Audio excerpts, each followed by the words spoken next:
Mamamatay tayong lumalaban. Yes! Gaya ng mga naunang mga bayani na isinakripisyo nila ang kanilang mga kaluluwa at buhay alang-alang sa ating bayan. Darating daw ngayon si Atty. Vic Rodriguez dito sa exercise. Yeah! Hihintayin po natin si Atty. Vic Rodriguez dahil may tumawag sa akin na pupunta raw siya ngayon dito at marami sila. Okay?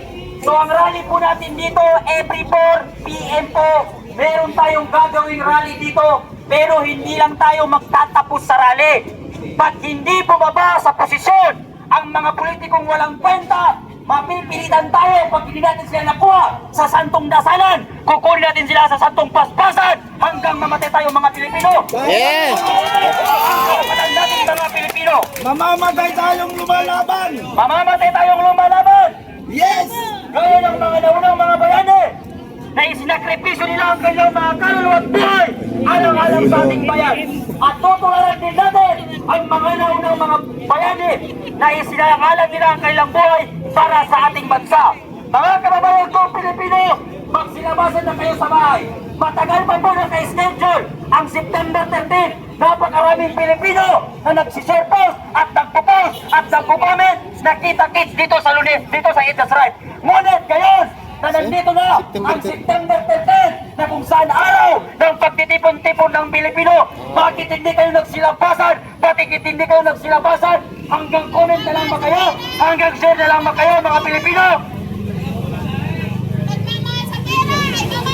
Noong unang isinire-schedule ang September 13, napakaraming Pilipino na nagsishare post, nagko-comment, nagkita-kits.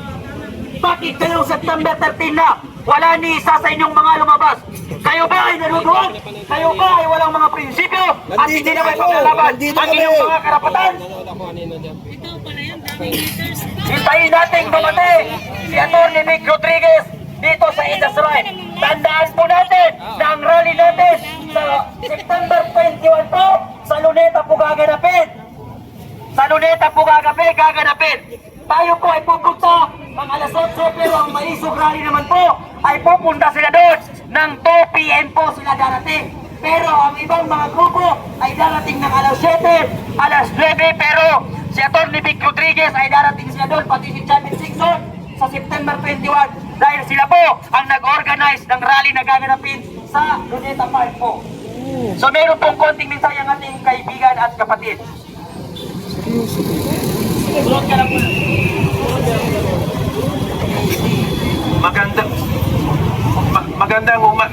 Magandang gabi sa inyong lahat sa pagkabina.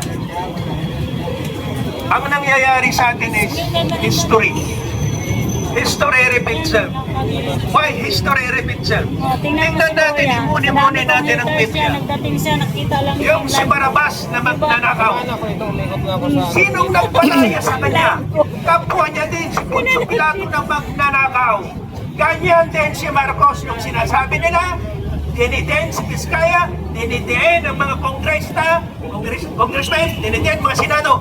Hindi, ang mastermind, si Poncio Pilato, si Marcos. Kaya huwag kayong magsasawa. Mumurahin nyo, paguhin nyo, butang ina mo Marcos. Hanggang sa kubita, hanggang sa pagtulog nyo, sasabihin nyo, okay din ang Marcos. Okay din ang Marcos, butang ina mo. Salamat.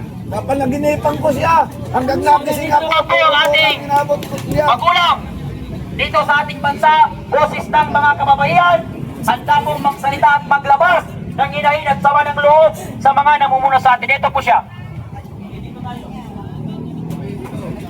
Magandang hapon sa inyong lahat. Yes! 9 years old na po ako, pero isa akong laki barikada nung EXA 1 People's Power. Yes!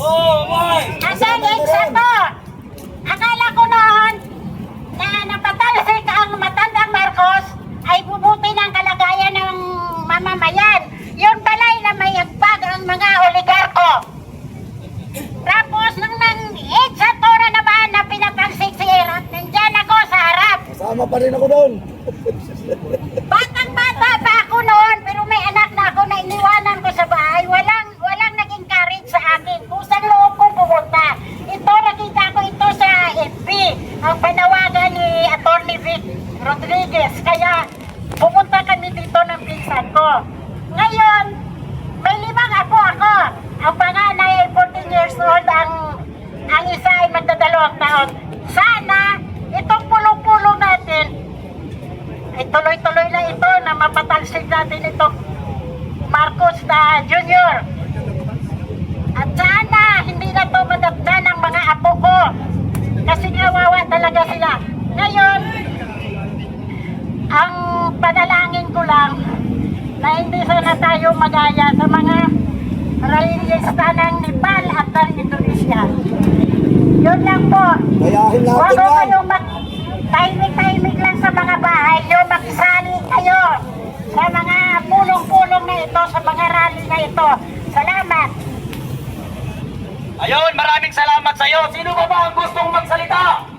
Tama po ang kanyang sinabi. Sasalita ulit. Mga kabataan, papayagan pa natin sa mga susunod na henerasyon na may mamuno pa sa atin na walang inisip kung hindi magpataba at magpakasara sa gobyerno ng Pilipinas. Papayag ba ang mamamayang Pilipino na meron pang Marcos na pangatlo na umupo sa gobyerno? Hindi natin papayagan na meron pang Marcos dahil pangalawang Marcos na naupo na walang inidulot sa mamamayang Pilipino kung hindi kahiyan at pagnanakaw sa kabahan ng mga Pilipino. Dahil mukhang gusto ko nilang patagpuin ang anak nilang si Sandro Marcos. Sandro Marcos, sa next generation, kahit kagawad ang takbuhin mo, walang buboto sa iyong Pilipino. Meron din sigurong buboto pero bangag din gaya ninyo. Wala ang ginawang pamilya ito kung hindi magpakasinungaling at magtaksil sa bayan. Noong tumatakbo si Marcos Jr. sa pagkapangulo, harap-harapan niyang sinabi na kapag siya ang naupo at nanalong presidente, ibababa niya ang 1 kilong bigas sa nagkakahalagang 20 pesos lamang. Ngunit ngayong siya ang naupong presidente sa ating bansa, ang pinamako niyang 25 na 1 kilong bigas naging 65 pesos. Ang pangako niya, pag siya ang naupo at nanalo, ang bigas ibababa niya. Ngayon siya ang naupo, ang bigas ngayon 60, ang shabu bumaba. Tama. Puro kasinungalingan ang sinasabi niya. Ngayon, sinasabi rin niya na naging 20 na daw ang 1 kilong bigas doon sa Ilocos. Pero, totoo naman na 20 pesos lamang. Kaso, kahit baboy, ayaw kainin yun.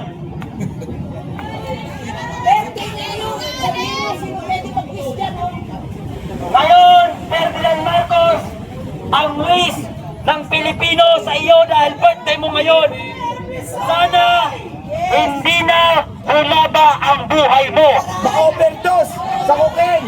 Happy birthday sa iyo, Bongbong Bangat Marcos Jr. Mamatay Sana na sana siya. mamatay ka na. Putang ina niya. Mamatay na siya. Bongbong!